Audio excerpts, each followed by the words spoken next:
Slick. Wait till that motherfucker start hitting that body. Yeah. Alvarez hit that body. Look how slick. Mike, look how slick he is. Oh, he's gonna get in August of 2024 against Israel Madrimov to make him a 4-division champion. That's it.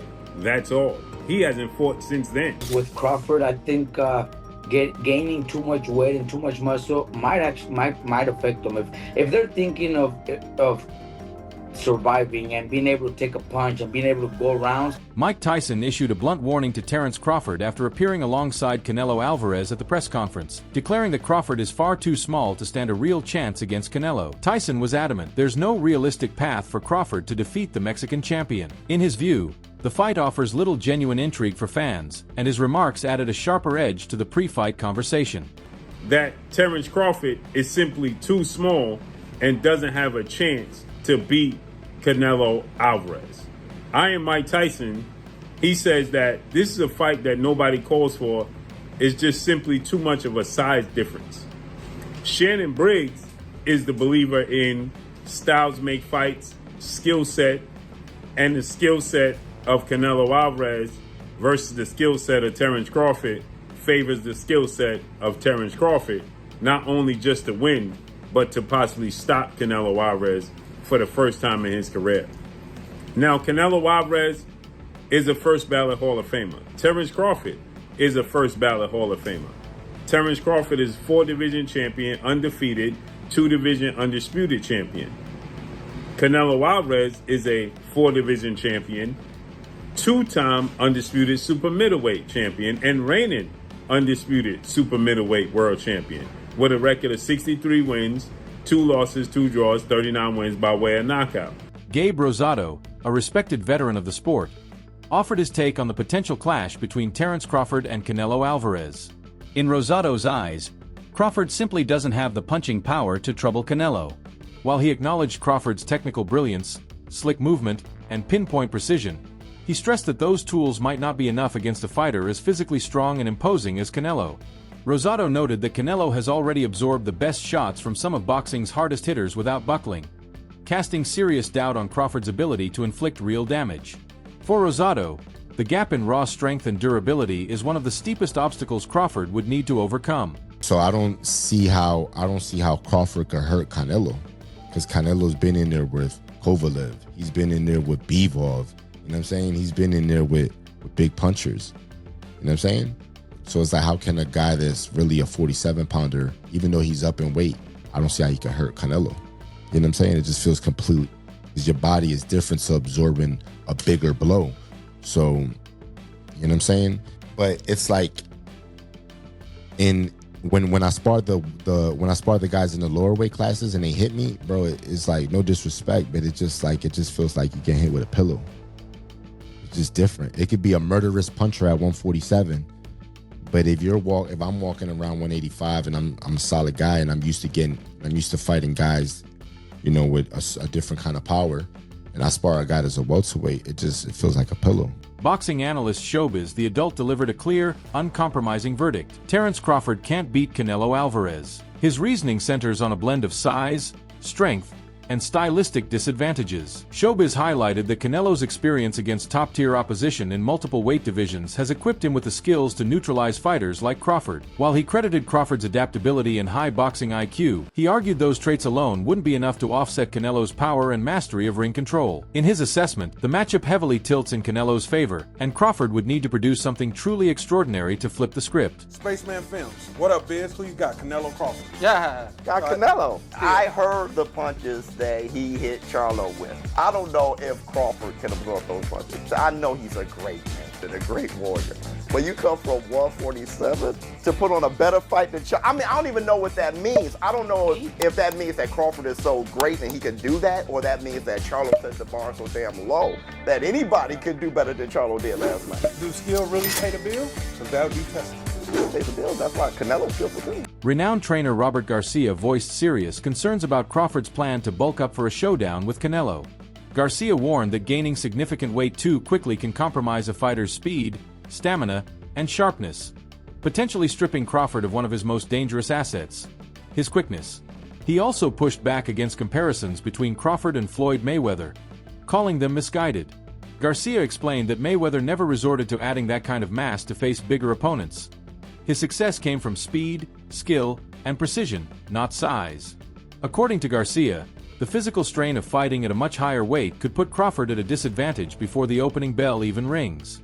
Look, with Crawford, I think gaining too much weight and too much muscle might affect them. If they're thinking of surviving and being able to take a punch and being able to go rounds, then they're trying to maybe go the distance and they'll be happy with that. But I think Crawford's natural talent, Mayweather had it. You know, you guys were just mentioning right now that Mayweather never needed to gain weight and never needed to be heavy to be able to beat those bigger guys. I think Crawford's skills, we give Crawford a chance because we know how good he is, how, you know, his skills, his speed, his combinations. But if he's gaining so much weight, he might not be able to do those. He might not be able to have those same skills when it comes to his speed, his footwork, because of the weight. So we'll see. You know, I just hope he's not just training and getting big to survive and go the distance, because maybe that's a win for him. Maybe he's thinking, if I go the distance with him, that's a big win for me. So, you know, I just hope not. I expect Crawford to actually pull up some runs and maybe even pull up the fight. But if he's too heavy, too big, he's gonna get hit, and he's gonna have to exchange punches, and that's where the danger comes in. Gary Anchuan offered high praise for Canelo Alvarez's complete command of his own style. He described Canelo as a fighter who not only understands his strengths but knows exactly how to maximize them in every fight. In Anchuan's view, Crawford can't simply strip away what Canelo has spent years perfecting.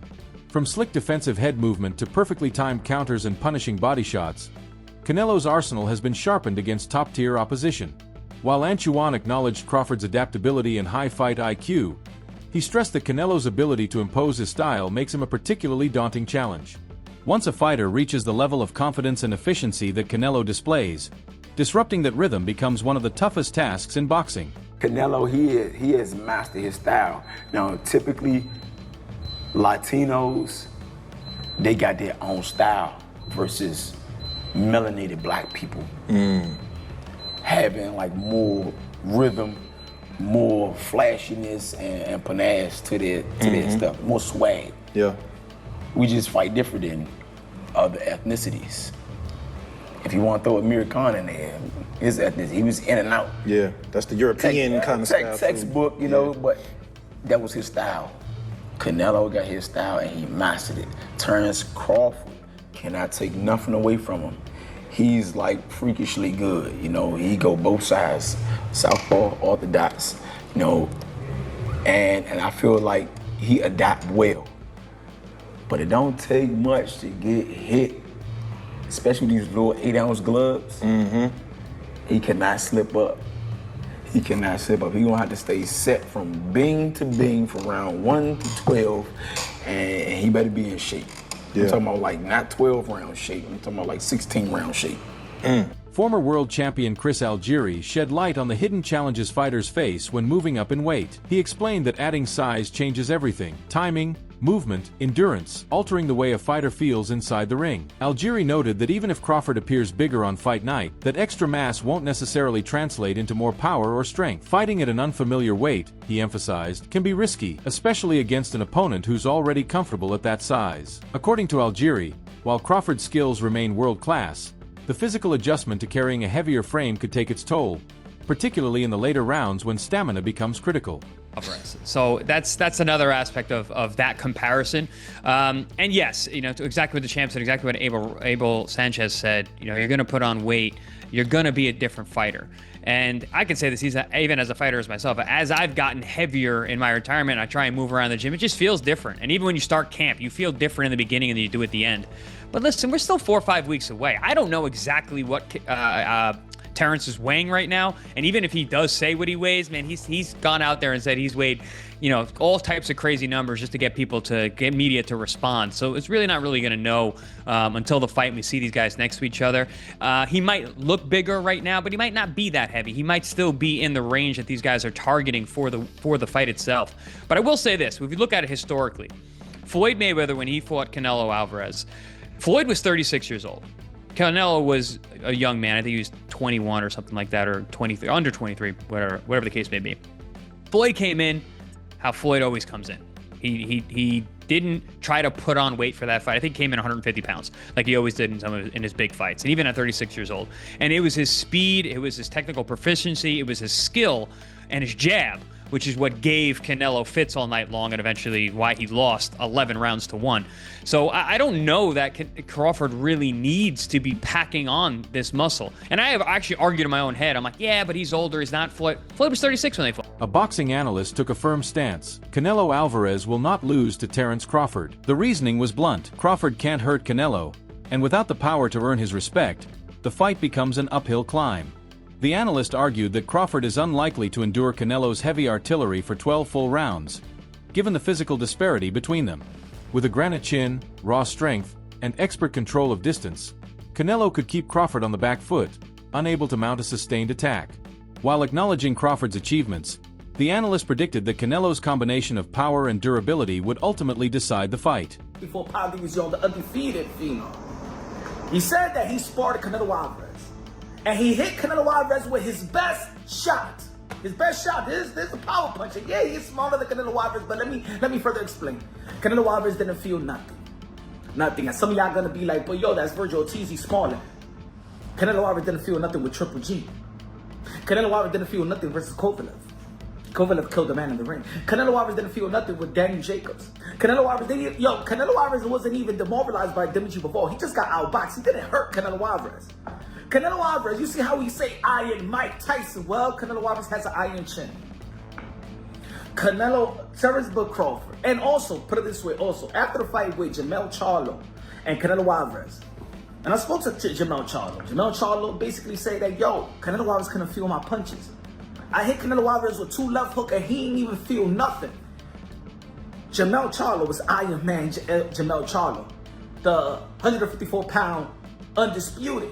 You know what I'm saying? Yeah, he's not active right now, but we all know he was an undisputed, a knockout artist that got all his belt by knocking out every opponent to become undisputed, ladies and gentlemen. Canelo Alvarez has gotten hit with the most devastating punches in his generation, 175 and 160. Fought the likes of Kirkland that was known for power. Willie D, former boxer and seasoned commentator, offered a detailed breakdown of the matchup. He noted that Canelo Alvarez is younger than Terence Crawford, an often overlooked factor that can have a big impact in boxing. Beyond age, Willie D emphasized Canelo's height advantage, which could help him control range and dictate tempo. Age and size, he stressed, aren't just statistics. They influence reflexes, recovery time, and a fighter's ability to absorb punishment. His assessment suggested that Crawford would be stepping into the ring with multiple disadvantages before skill is even considered. It's 34. Bud is 37. So you give that edge to Canelo, because in boxing, youth is a commodity. Height. Canelo is 5 feet 7.5 inches tall. Terence Crawford is 5 feet 8 inches tall. So you give the slight edge to Terence Crawford right there. The reach. Canelo is 70.5 inches tall. Terence Crawford is 74 inches tall, which gives him an almost 4-inch reach advantage. Their weight, Canelo is a middleweight and Bud is a lightweight middleweight. Records. Canelo is 63-2-2, 39 knockouts. Bud is 41-0 with 31 knockouts. Canelo's last fight was a victory over William Skull. It was a unanimous decision on May 3rd, 2025. Bud last entered the ring on August 3rd, 2024, where he defeated Israel Madrimov. John Ryder, having shared the ring with Canelo Alvarez, offered a candid breakdown of how a potential clash with Terence Crawford might play out. Drawing from first-hand experience, Ryder explained that Canelo's style thrives on relentless yet calculated pressure, the kind that slowly erodes opponents both physically and mentally. He stressed that Canelo's greatest strength isn't just his power, but his ability to sustain an unyielding pace while dictating the rhythm of the fight. Ryder noted that even skilled, determined fighters find themselves struggling when every exchange feels like a test of endurance and willpower. In his view, Crawford's sharp technique and fighting spirit may not be enough to withstand that kind of sustained assault over a full championship distance. Ultimately, Ryder believes Canelo's blend of physical strength, tactical pressure, and big fight experience could prove too much to overcome. I think you just got to watch the Bivol blueprint, the in and out. I mean, a lot of fighters getting stick now for being runners, Tom and Jerry and whatnot. But stick to what you're good at. Terence Crawford is an exceptional talent. His one titles through the weights, undisputed at, was it 3 weights now? And listen, if anyone can do it, it's him. I think the weight will be too much of an issue. Canelo is a special talent. And I think the weight will play a factor in the fight. But listen, Canelo once done it and made the step up to super middleweight. I would like Crawford to be more at light middle and middle to build into it, but you take these opportunities when they come, and that's what greatness is, chasing it. Yeah, and I've heard that before. Like some people said if you see him at 154, he fought a Madrimov, and you saw how much he got touched. Obviously, it's 2 different fighters, but why do you think he should probably? You think he should have probably taken another fight, maybe at 160 or maybe another one at 168? He needs to build into it a bit. I think the fight with Madrimov was his first fight at 154. At 154, and listen, he's still developing and growing into that weight. He could have done with a couple more there, then moved up to 160, but it's all being done as a bit of a rush. So he's not going to be fully. He's not going to have time to put the muscle on to build into the weight, and he's obviously going to do it with the intention of getting back down to 154 and taking on other challenges. So it's not a long-term goal for him to stay there, but like I say, Terence Crawford is an exceptional talent. I remember watching him beat a good friend of mine, Ricky Burns, and it's like since that day I was just, my ears pricked up and I took notice, and every time Terence Crawford boxed, I watched. While many voices strongly favor Canelo, Coach Anthony offered a more cautious perspective. He acknowledged that Canelo is naturally the bigger man and far more seasoned in the higher weight classes. Still, he warned against counting Terence Crawford out. Anthony highlighted Crawford's high ring IQ, adaptability, and seamless stance switching as factors that could create unique problems. He argued that although Canelo has battled elite competition before, Crawford's mix of timing, angles, and killer instinct makes him a legitimate danger. According to Coach Anthony, writing Crawford off completely would be a mistake. His skill set could produce the openings needed to trouble even a champion as formidable as Canelo. Okay, but we have to break some things down into perspective here. First and foremost, Terence Crawford is a very strong 147 pounder. He's not a regular guy. He's not a regular 147 pounder. Another thing is, he's an extremely determined fighter. That guy's a winner. He's cut from the same cloth as the Andre Wards, the Floyd Mayweathers. You only get certain fighters that come across in a decade that have that kind of aura and that kind of determination to win. Now, if we want to break it down fundamentally, don't get me wrong, Canelo is a strong fighter. You know, he's proven himself. He got a great chin. He's fought some of the best fighters that you can ask for. But he's not that much bigger if you ask me. They're about the same size and height. Now, don't get me wrong, he's a little bit wider. He's a little bit, thicker, right? Like, as far as his frame goes. But we got to be honest here, man. He's not that. It's not like we're fighting Benavidez here, okay? We're fighting a guy that he can still get his jab off. He can still use his footwork. He can still use his defense to go ahead and evade some of these punches. You know what I mean? So for me, Terence Crawford is going to be, if Canelo goes in there and underestimates Crawford's strength, that could be a mistake, okay? It only takes a few pounds of pressure to hurt a guy. You don't need to be that big of a guy to hurt a guy. So, at the end of the day, Crawford is a threat as well if Canelo goes in there and overestimates his weight and his size. I've seen bigger guys get knocked out by smaller guys in the gym all the time with headgear on and 16-ounce gloves. So we have to just take a few things into account when it comes to that. Who's your pick for this potential super fight? Share your prediction in the comments. Will it be Canelo's size, power, and experience that rule the night, or Crawford's skill, speed, and adaptability that shocks the world?